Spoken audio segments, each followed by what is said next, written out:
السلام عليكم ورحمة الله وبركاته وخير اللهم اجعله خير. الناس هتعمل ايه يعني؟ حظنا كده، حظ الناس ديت كده. ربنا يرحمه ويرحمنا جميعا، احياء واموات. حاجات كتير قوي، حاجات كتيرة جدا. من الاول كده، من اول السطر، عشان بس نكون صراحة يعني. لو شلنا السيسي، اشتغلوا 500 سيسي، اعملوا منتخب رؤساء من على مستوى العالم كله. مش هيقدر يشتغل في مصر، مش هيقدر يشتغل في مصر حاجه، مش هيقدر يعمل حاجه.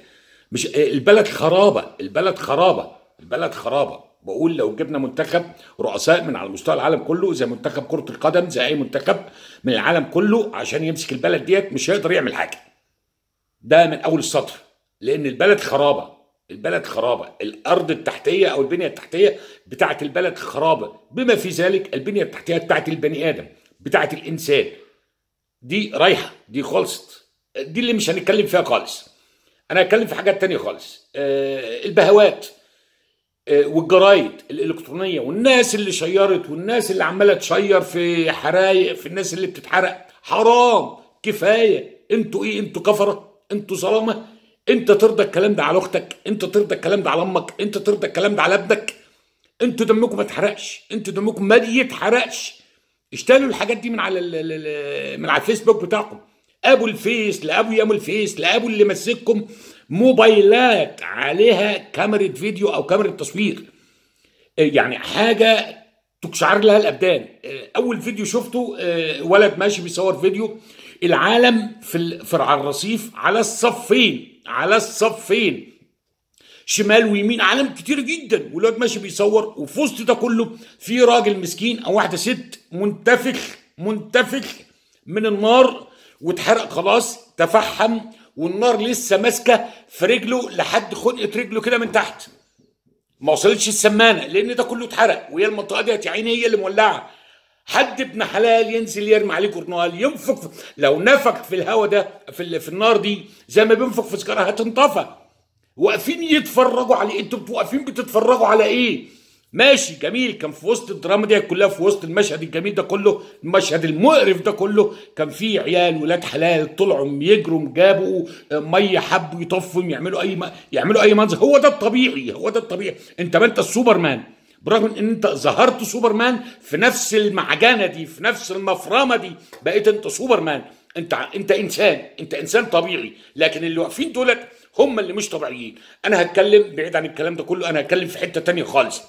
اولا السيد المحترم خالص وائل الابراشي، انا انتظرت، انا كنت عايز اتكلم الكلام ده امبارح، بس انا ما علقتش على اي حاجه، انا ما زلتش اي حاجه عن الحادثه دي.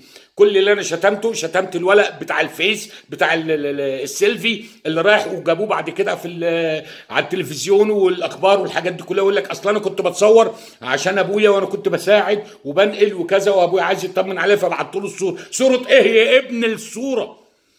بتساعد فين؟ شكلك كده شكل بيساعد، هدومك دي هدوم ما علينا بده كله، عدي ده كله. فالمهم طلع علينا السيد المحترم خالص وائل الابراشي، وجاب الراجل اللي هو السواق اللي هرب، اللي عمل المضاربه. مش من حقك يا وائل يا ابراشي تجيب الراجل ده، مش من حق اي حد يجيب الراجل ده ويعمل معاه لقاء، مش من حق اي حد. ممنوع ممنوع ممنوع. ده في حاله تحقيق. انتوا جايبين لنا كبش فدا، انتوا جايبين للناس هو ده الكبش، هو ده الحيوان، هو ده الجبي، هو ده. لا، مش ممنوع، مش من حق اي حد. انا لو حصلت معايا ممنوع. عنتر مش هياخد مني ولا كلمه، عنتر مش هيصورني في التلفزيون. انتوا بتستهبلوا، انتوا اتهبلتم، جبتوه في التلفزيون نسمع كلام الراجل قال لك مضاربه ومش مضاربه وبتاع ومش عارف ايه والكلام ده كله. اولا الونش مش هيمشي لوحده، الراجل قال الونش متهالك ومش عارف ازاي مشي لوحده. احنا بنصلب، الراجل بيقول احنا بنصلب اللوناش دي، احنا بنصلب. سامعين يا حكومه؟ سامعين يا مسؤولين؟ احنا بنصلب الحاجات دي عشان تمشي. جميل خالص. الراجل ده معاه دبلوم صنايع، واحتمال يكون معاه دبلوم صنايع قسم نجاره مسلح ولا قسم تخفيق، معاه دبلوم صنايع. ازاي يكون واحد معاه دبلوم صنايع وتشغلوه الشغلانه دي؟ مين المسؤول؟ مش هو ده المسؤول، مش الراجل ده، مش هو المسؤول. المسؤول الدوله، مسؤولين الدوله. جميل. طيب معاه دبلوم صناعي والحاجات دي كلها، واتخانق واتضارب وقال لك انا لو معايا، بيسموها هم وحتى هو قال عليها العطشجي، لو معاه العطشجي اللي جنب منه اللي هو التباع والتاني معاه التباع، ما كانتش الكارثه ديت حصلت.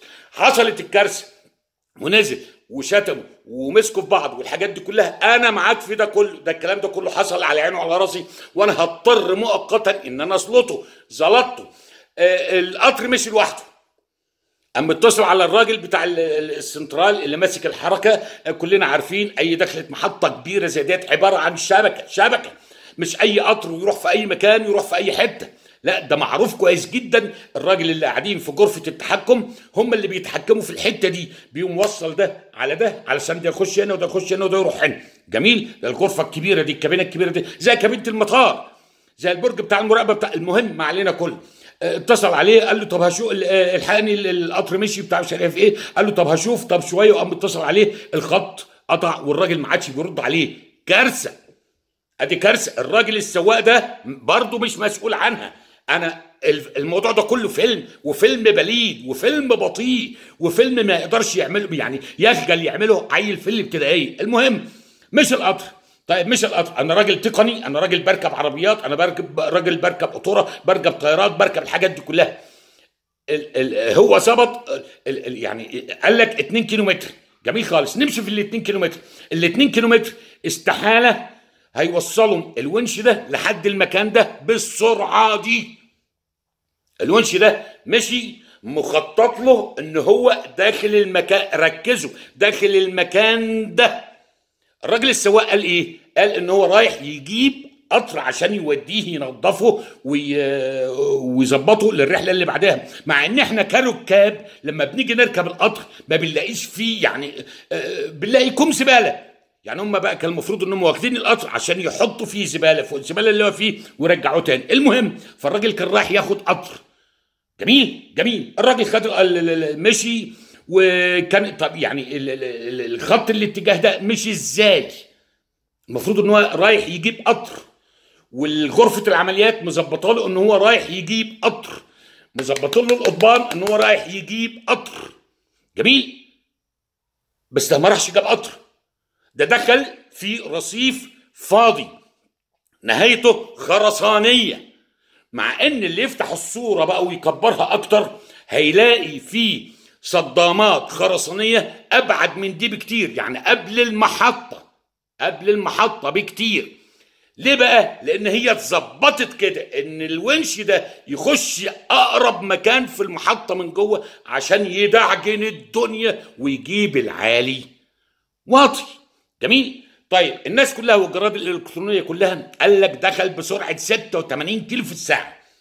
المسافه الراجل برضو قالها امبارح وتسمعوه، قال لك مسافه حوالي 2 كيلو متر من مكان الحادثه لحد ما هيدخل. استحاله من رابع المستحيلات ان هو مش متظبط الونش ان هو يشد اعلى سرعه ويدخل على سرعه 86 كيلو متر الا اذا كانت متظبطه زي العربيه الاوتوماتيك. انا لو حطيت العربيه الاوتوماتيك ومشيت جنبها، كنا بنعملها زمان قوي واحنا عيال صغيره في الافراح والحاجات دي كلها، تقوم معلق العربيه الاوتوماتيك على حرف الدي وتسيبها وتنزل تتمشى بيها، تتمشى جنبها. بيعملوها العيال دلوقتي في الافراح. طالما انت ما انتش مديلها جاز، ما بتدوس على البنزين، سرعتها مش هتعلى لان انت معلق لها الدي وسايبها وماشي زي الطيران بالظبط.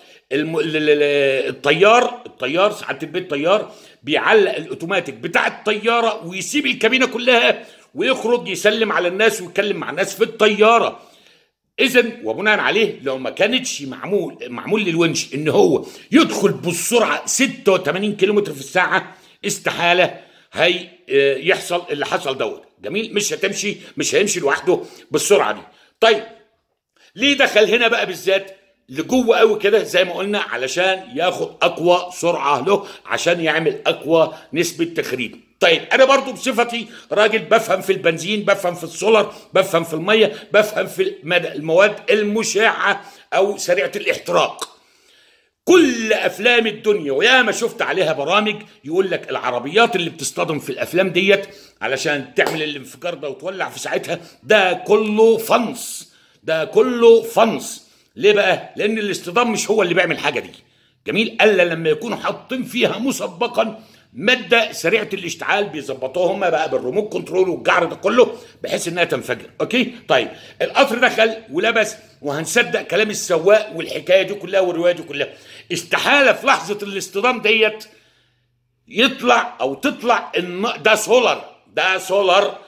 اسالوا واعرفوا من الناس اللي بتتكلم في السولار والبنزيم، زي ما انتم بتقولوا بنزيم والحاجات دي كلها، قوه الانفجار ديت هل ممكن تحصل مع السولار؟ ما بتحصلش مع السولار، ما تنفعش تحصل القوه المهوله دي. احنا شفنا نار كلنا شفناها، جميل، ما تحصلش بتاتا بتاتا.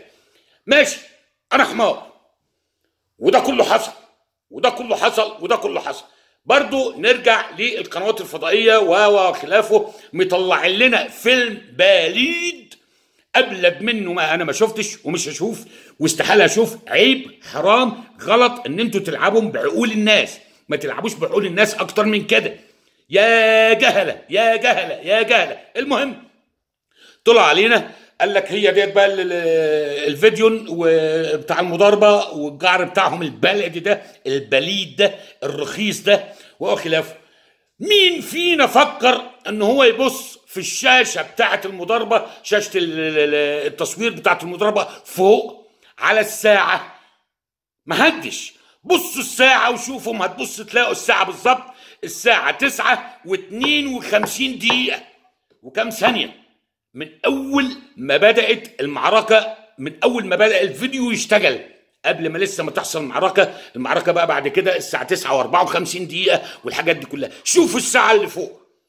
احنا ما تستهبلوش علينا، ما تلعبوش بدماغ الناس، احنا اقوى منكم بكتير، احنا بنفهم عنكم 500,000 مليون مره. انتوا اغبياء، انتوا بتتعاملوا معانا اغبياء، لا احنا مش اغبياء، انتوا اللي 50-60,000 اغبياء. فالمهم طلعوا لنا الفيلم ده، انا قعدت اتفرجت على الفيلم، على فيلم الفيديو اللي هو بيقول لك المضاربه بتاعت السواق والمضاربه بتاعت السواق والجعر ده كله. مفيش الكلام ده يا عم الحاج، مفيش الكلام ده يا عم الحاج. الساعه 9:52 كل جرايد الانترنت والفيسبوك وسخمات البرك وكل الدنيا قالت لك ساعه محطه قطار رمسيس تسجل لحظة الانفجار بالظبط. كل الساعات اللي في المنطقة ديت ادت على الساعة 9:35. ايه ده؟ وفي ايه؟ لحظة الانفجار الساعة 9:35. وشوفوا انتوا اي مكان، دوروا شوفوا الصور، شوفوا الفيديوهات، ساعة كده على الشمال فوق الساعة 9:35 ولحظة بدء الونش وهو رايح علشان يتضارب مع صاحبه، لسه ماشي الونش ولسه ما اتخبطوش مع بعض، الساعة 9:52. فين؟ انتوا مين؟ انتوا عايزين ايه؟ انتوا عايزين؟ ما عادش عندنا شعر نشده. الناس مخاطئة، قولوا الحقيقة. الموضوع ده ملعوب ملعوب، مدروسه كويس قوي. طب ما تقول ان هو انفجار ارهابي، هو ارهابي، يعني مستحيل ان ده ما يكونش انفجار ارهابي عشان يحصد الناس دي كلها. الناس الغلابه دي، واحده ست مسكينه جنب هتعدي من جنب القطر، هتعدي من جنب الاكسدام، لا الست المصريه الجميله المسكينه دي اللي ماسكه شنط، واخده شنط البيت، اكياس البلاستيك ديت، واخده فيها اكل وشرب ورز وبطاطس وخيار والحاجات دي كلها. هي نفس الست اللي كانت واقفه برضه هناك او ماشيه من هناك جنب التفجير بتاع الدرب الاحمر. انتوا ايه؟ انتوا ما تزهقوش؟ قدموا حاجه كويسه، اعملوا حاجه كويسه. وفي نفس بقى بعد اللوحه ديت بقى كلها ما تمت، سعاده البهوات كلهم رايحين النهارده وبعد الحادث يتفرجوا، البدل بقى والجزم متظبطه كله بيلمع، مجلس الشعب كله هناك. انتوا هناك بتعملوا ايه؟ انتوا بتتفرجوا على ايه؟ بتتفرجوا على خيبتكم؟ هو ده اللي انتوا وديتوا بيه الشعب المصري، هو ده اللي انتوا وصلتوا بيه الشعب المصري، هو ده اللي انتوا بتعملوه في المواطن الغلبان المسكين. واقرا بقى قصص وشوف حواديت. ده فلان كان راح يعمل كذا، ودي فلانه كانت راح تعمل كذا، ودي فلانه كان راح يعمل كذا. والعيال المساكين يا عيني اللي هناك اللي واقفين شغالين، اللي شغالين في الاكشاك، المفروض الاكشاك دي تكون مفعمه ومليانه بطفايات حريق. فالحين بس تتشطروا علينا واحنا رايحين نسجل عربيه جديده او نعمل بتاع دوت اسمه ايه نجدد الرخص، يقول لك لازم تجيب الطفايات من بافاريا، لان بافاريا شغال مع كان شغال بالزمانات مع سعاده البيه جمال اسمه ايه ده، جمال مبارك. طب يا عم انا معايا طفايه تانية، يقول لك لا لازم تجيب لنا بافاريا. حطوا بقى في الاكشاك ديت البافاريا بتاعتكم. الراجل المسكين بتاع الكشك طلع جري بينزل على الراجل ميه عشان يطفيه، وبعد ما طفاه الراجل محروق يا عيني محروق، راح يحضر عشان يشكر الراجل. صورة تقطع القلب، صورة انتوا ايه؟ راح الراجل المحروق يعني بيعبط الراجل من ورا بيشكره يعني بعد ما طفاه بقى، وراح بيطفي واحد تاني. انتوا ايه؟ انتوا ما بتشبعوش كذب، انتوا ما بتشبعوش كذب. كفايه. اللعب دي لعبه ملعوبه، وما تقولوش المسكين اللي هو بتاع دبلوم الصنايع هو اللي عملها. دبلوم صنايع يا كفره.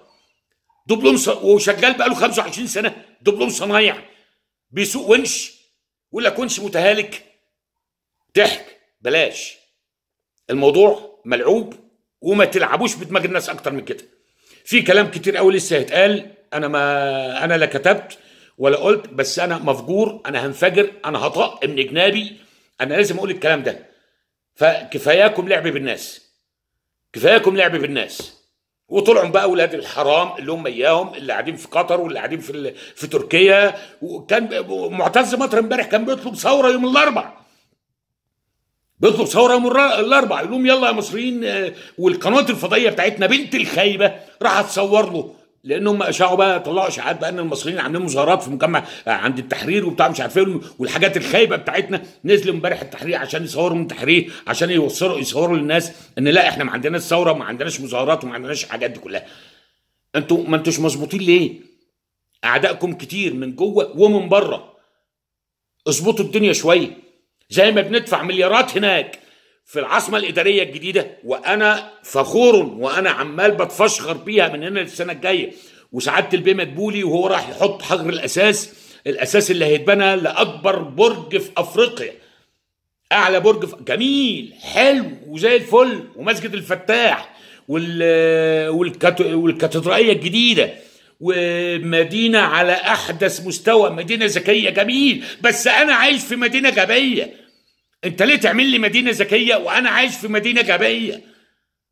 ليه تحطني في مدينه كل هموم اي محافظ يجي اول حاجه بيعملوها له الاناره، عواميد النور؟ انا عندي في المحله اهم شيء عواميد النور. لازم مش فاهم انا ايه يعني ايه العلاقه ما بين محافظ غربيه يجي جديد وعواميد النور؟ يقول لك لا اصبغوا له عواميد النور، ادهنوا عواميد النور، حطوا على عواميد النور ترتر وحاجات بقى والوان والحاجات دي كلها، من دخله المحله لحد مجلس المدينه اللي هو بيدخله حطوا له برضه عليه ترتر ولمبات ليد يا عم شوف المعجره او المجعره اللي احنا عايشين فيها. وانتوا رايحين تعملوا مدينه ذكيه، اعملوا 50,000 مدينه ذكيه. العالم بيتقدم جميل، بس شوفوا المدن الغبيه اللي الناس عايشه فيها، شوفوا البيوت الغبيه اللي الناس قاعده عايشه فيها، شوفوا الشوارع الغبيه اللي الناس بتتحرك فيها، شوفوا لقمه العيش الغبيه اللي الناس بتاكلها، شوفوا العيش، شوفوا. كفايه طفح الكيل منكم لله.